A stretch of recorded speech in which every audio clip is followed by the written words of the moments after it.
有时候，生命的节奏像汹涌的浪潮扑面而来，让人无所适从。突如其来的变化，无法掌控的局势，不断涌现的情绪，就像一场场无声的风暴，在心灵深处打转。那些曾经熟悉的步伐，在这一年里变得遥不可及。原本坚定的计划，似乎也一一瓦解，让人困惑，甚至失去了前行的方向。这并不是脆弱的象征，而是宇宙发出的低语。它在提醒你，是时候慢下来了。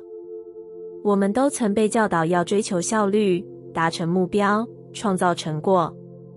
但真正的转化，从来不是在加速中发生的，反而是在你愿意暂停，愿意呼吸，愿意放下非得如何的那一刻，真正的改变才悄然展开。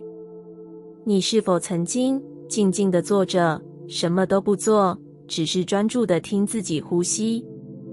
那是你与宇宙连线的入口。在这个2025年，被许多人称为蜕变之年的时间轴上，许多灵魂正在经历一场关于节奏的重建。这场看似无形的课题，实则是一场关于力量与平衡的试炼。在变动中找到稳定，在稳定中继续前行，这正是宇宙给予的邀请。你不是要战胜变动，而是学会与它共舞。吸引力法则的本质，不是单纯的想什么就来什么，而是你散发出的频率是否与你所渴望的对齐。这个频率来自你每天的念头、情绪、行动，还有你的节奏。当你活在焦虑、急促、控制与恐惧的频率中，你无法吸引真正的丰盛与自由，因为你的能量是紧绷的，是被未来拉扯、被过去牵制的。而真正的创造只能发生在当下。慢下来，将注意力拉回此刻的呼吸，感受空气进入鼻腔，流过胸口，再缓缓离开。这不是无用的静止，而是一种最深层的归位。你正在释放过度的控制，停止对未来结果的执着，把自己从我要如何才能到那里的焦躁中解放出来。这个练习是一种信任的展现。就像种下一颗种子之后，你不会每天挖开土壤检查它长得如何，你浇水、晒太阳，静静等候，相信它会在对的时机破土而出。你的愿望也是如此。吸引力法则不是加速器，它是一面镜子，映照出你内在的状态。如果你急着要求结果，那么宇宙会回应你匮乏的能量，反而更让结果遥不可及。但当你开始稳定自己，感受到内在已经足够，过程中已经在创造，那么原本卡住的事物将开始松动。当你调整自己的节奏，你正在改变你与宇宙之间的共振频率。你从推动变成允许，从控制变成接纳，从害怕失败变成信任旅程。这样的你才真正成为现实的共同创造者。2025是一个能量敏感且流动快速的年份。很多人会发现自己过去的习惯不再适用，旧有的身份感逐渐剥落，甚至连日常的节奏都被彻底打乱。但请记得，这不是毁灭，而是蜕变。旧的你正在崩解，是为了让新的你有机会诞生。当你开始专注于呼吸，你会发现，那些看似混乱的局面，其实是宇宙在帮你清场。它在撤去一切不再适合你的人事物，为的是让你回归自己的中心。不是回到过去的模样，而是迈向一个更加贴近本质的未来。你不需要一次完成所有事，你只需要一次深呼吸，然后再往前踏出一步。在每一个重新选择节奏的时刻，你都在校准你的人生轨道。每一个愿意慢下来的你，都在与宇宙说，我准备好了。不是准备好去夺取，而是准备好去接收。宇宙不会忽略你发出的讯号，它也不会错过你的努力。它只是用它自己的时间轴测试你的稳定度、诚意与信念。它在等你学会，不是把力气都花在冲刺，而是花在怎么与自己和平共处。你要的结果会来，但它会以一种你没预想过的方式出现。而你唯一要做的是让自己成为一个准备好迎接它的人。那个人是稳定的，是温柔的，是在风暴中也愿意闭眼深呼吸的灵魂。当你与自己对齐，你就与宇宙对齐了。而这时，吸引一切美好的事物将不再是努力，而是自然。在这段时光里，一切都像沉睡已久的花苞，正在悄然蓄积力量。黑夜不再只是冷漠的掩护，而是为新生的能量编织梦境。当你静下心来，聆听内在深处那微弱的震荡，就会发现春天已经来到，只是还未绽放。在喧嚣的日常中，人们习惯用急促的脚步丈量时间，却忽略了花朵破土的速度，从来不急不缓。他们先在黑暗里将根扎得更深，把力量累积到足以顶破那层厚厚的土地。你的灵魂也是如此，当外界的节奏太过躁动，当不确定与焦虑像暴风雨般袭来，请试着放慢，让自己在柔软与宁静里回到中心。宇宙的运行从不匆忙，星辰缓慢移动，行星恒定绕行，黑洞也悄声吞噬光芒。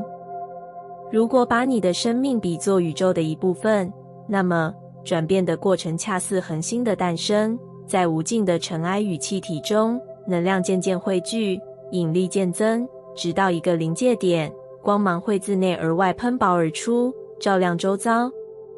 吸引力法则告诉我们，频率决定一切。当你带着躁动不安的心念前行，就像用高频杂讯对频道调谐，想要接收到纯粹的讯号，自然困难重重。相反，当你在柔软中找到力量，那股力量并非外在强压而来，而是源自对当下的接纳。它像一股温暖的泉水，轻轻渗透你的每一寸肌理，将焦躁化作涓涓细流。于是，你开始练习，在清晨的第一缕微光中，做一次深呼吸，听见肺腑对空气的感激，在夜晚的星空下，闭上眼睛，感受心脏和宇宙节拍的共鸣。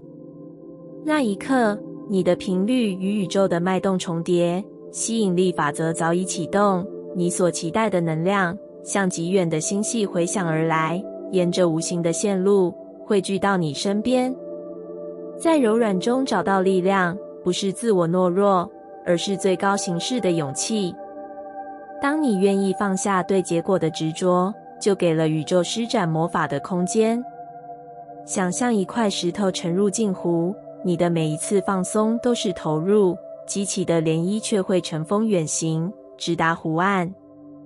你的放下正是在创造波动，而能量的回响总会找到最契合的彼岸。这个月，我们共同练习，将专注力从外界的需求抽回至内在的声音。每天给自己5分钟，静静地观看呼吸的进出，不评论，不抗拒，只是做一名旁观者。渐渐的，你会发现思绪不再如洪水般涌动，而是一条清澈的溪流，有节奏的流淌。心湖平静之后，答案自然浮现，能量凝聚之后，行动自会流畅。你或许会惊讶，在安静里得到的指引，往往比最华丽的灵感更为深刻。那些从书本、从演讲获得的理论，终究是别人的经验，而在宁静中采集到的洞见，是你的灵魂亲手编织。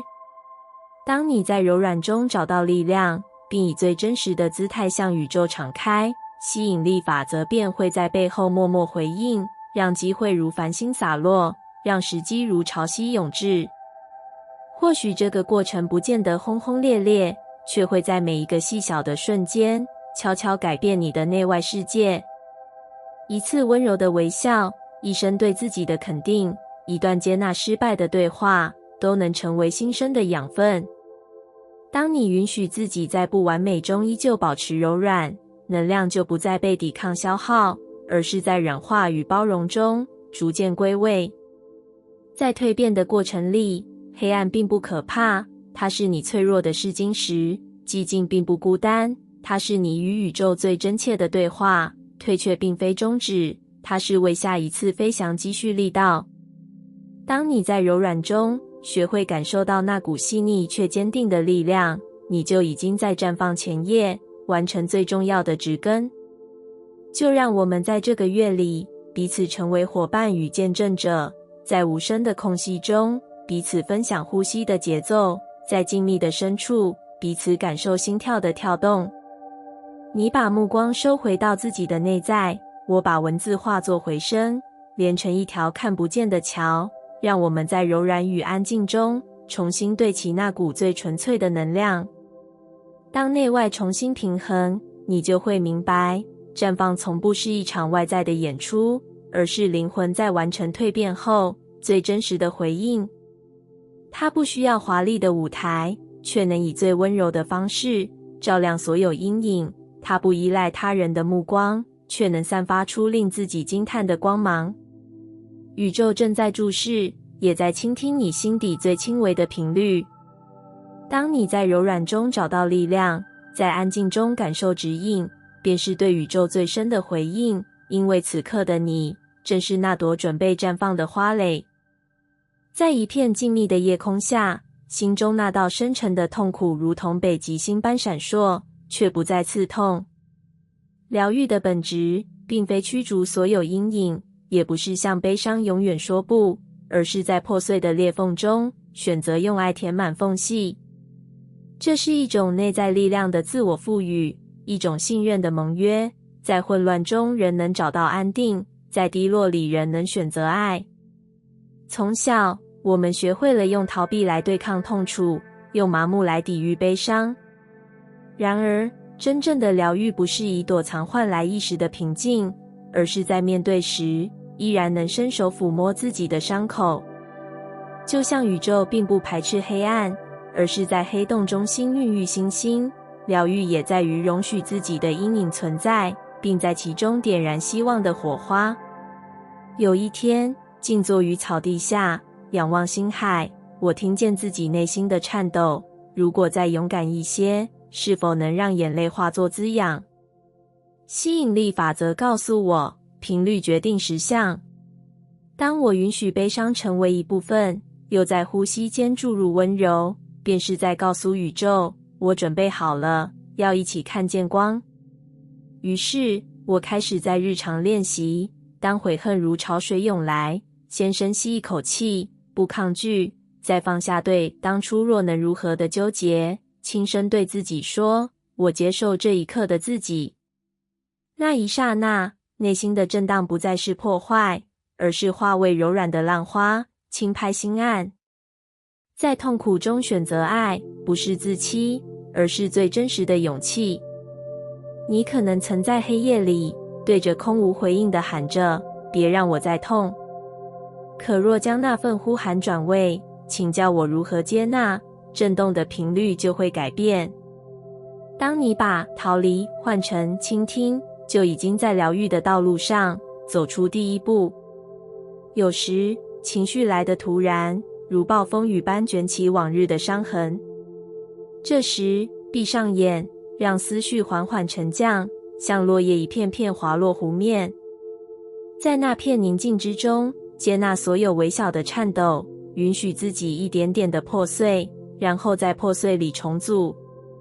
不必一下子完成，疗愈的过程如同花朵破土，需要在泥土中静待，才见绽放。当你学会在脆弱时陪伴自己，也是在向自己宣告，我值得被爱，哪怕曾经受过伤。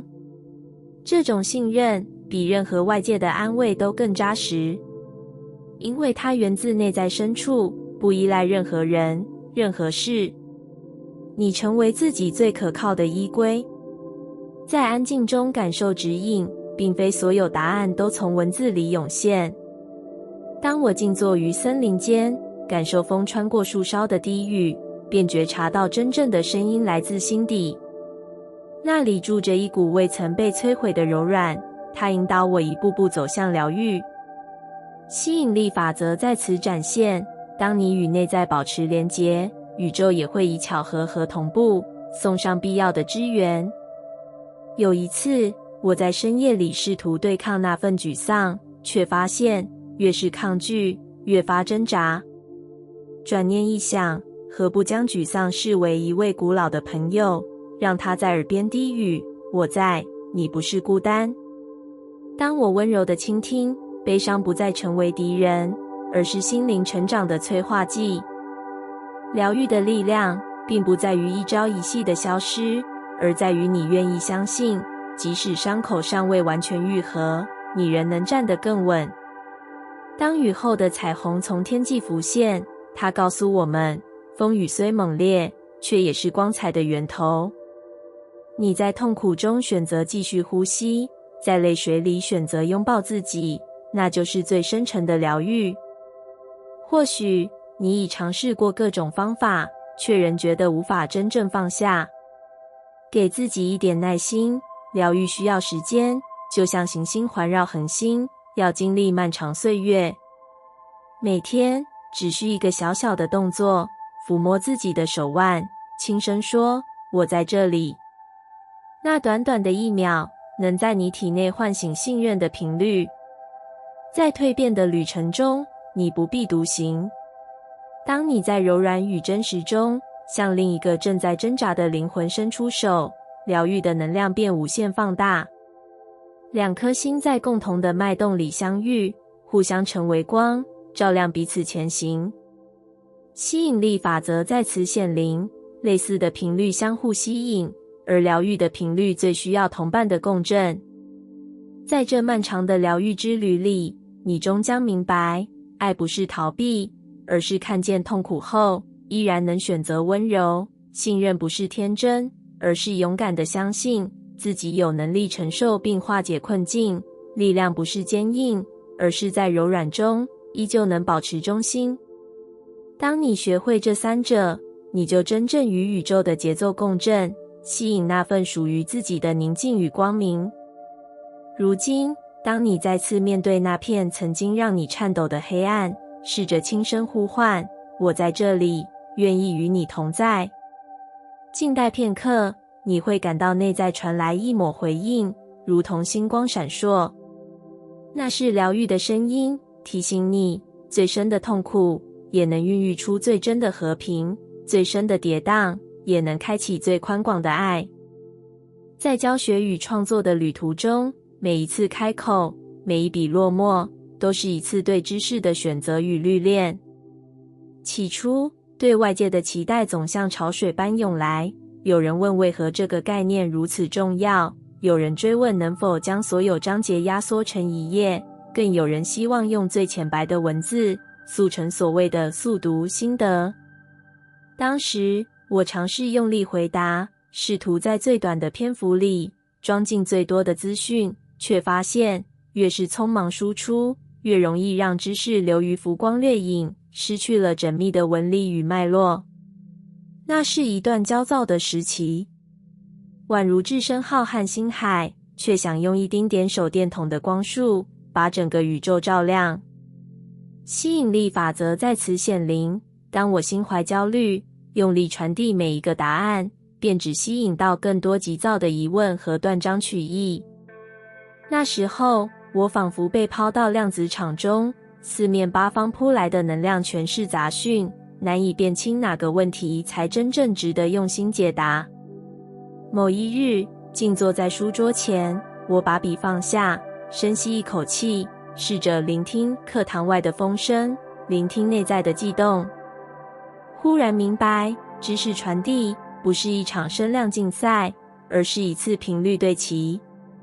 当我成为一座天线，先将自己校准到真实、完整、深度的频率，才能吸引到同样渴望被认真以待的学习者。于是，我开始重新构筑教学的节奏，不是急着给出答案，而是先用问句引导，这个概念与你生命中的哪一段经历产生共鸣？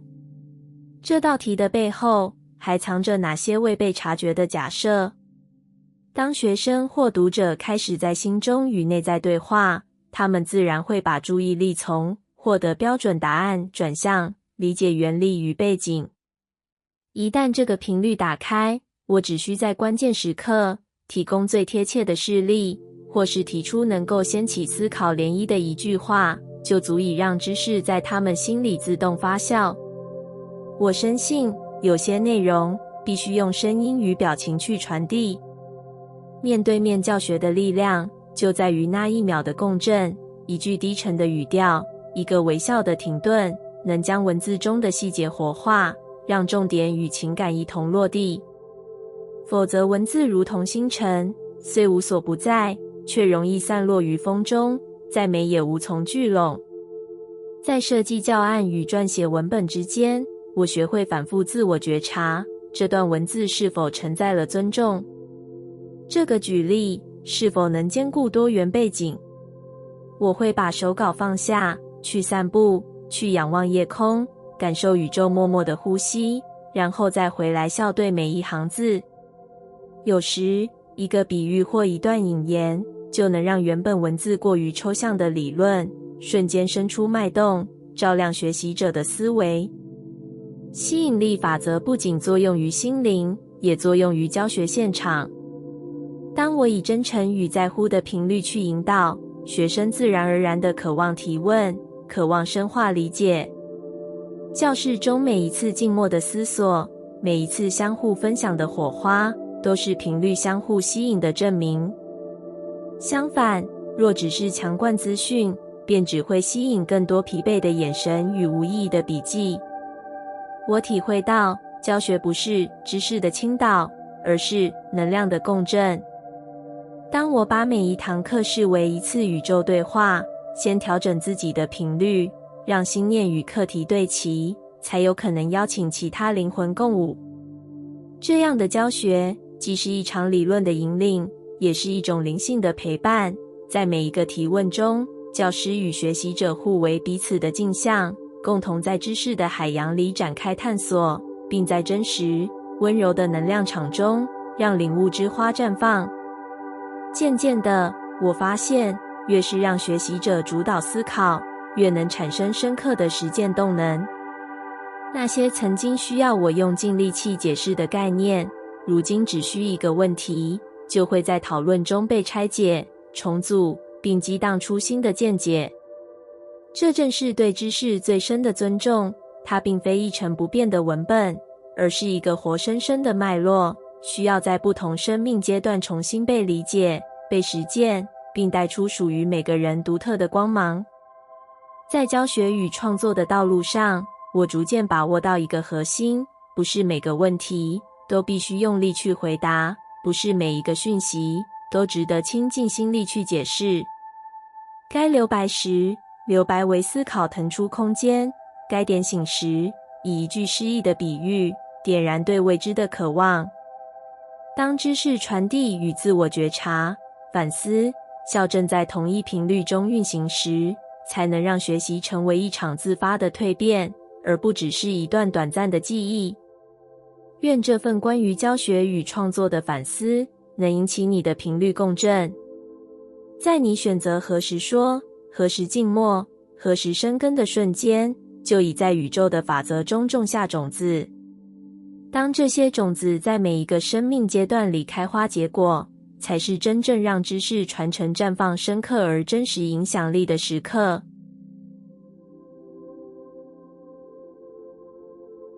感谢你听完我的影片。如果你觉得影片有帮助到你，欢迎点赞并订阅我的频道，让我可以持续与你分享。也可以在评论中留下你的想法和经验，或是将影片分享给你的亲友。再次感谢你的收听，我们下次再见。